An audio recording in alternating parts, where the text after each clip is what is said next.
بسم الله الرحمن الرحيم. هنشرح النهاردة ازاي نعمل ريفيو او تعليق على صفحة على الفيسبوك. احنا طبعا بنفتح الصفحة الاول، بعد كده بنسيب كلمة منشورات، نختار كلمة اراء، دي اللي هي بتعمل فيها التعليقات والريفيوهات لأي صفحة على الفيسبوك.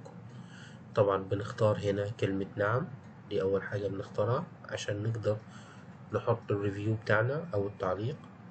طبعا أول حاجة بنتأكد منها الخصوصية بتاعت التعليق بتاعنا، لازم تكون هنا العامة عشان التعليق والريفيو يكون محسوب ويكون متشاف ويكون مفيد للصفحة.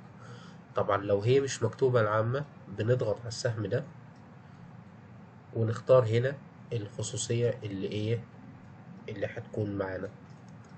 طبعا لو بتكون في أكتر من اختيار، احنا بنختار العامة هنا.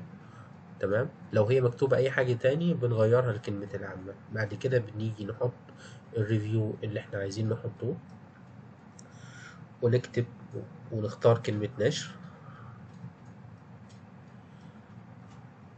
طبعا في إمكانية إن احنا نخلي الخلفية بتاعت هذا التعليق بالألوان، هنشوف ازاي نقدر نعملها دلوقتي.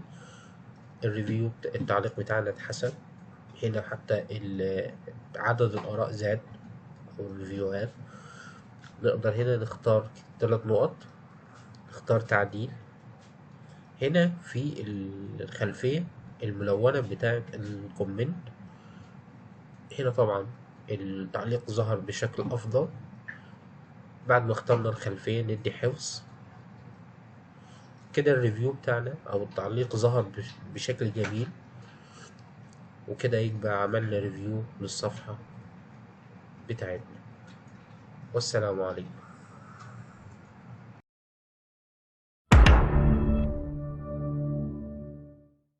لا تنسى الاشتراك في القناة، ومجاناً اعرض عقارك للبيع أو للإيجار مع أرامكو للتسويق العقاري.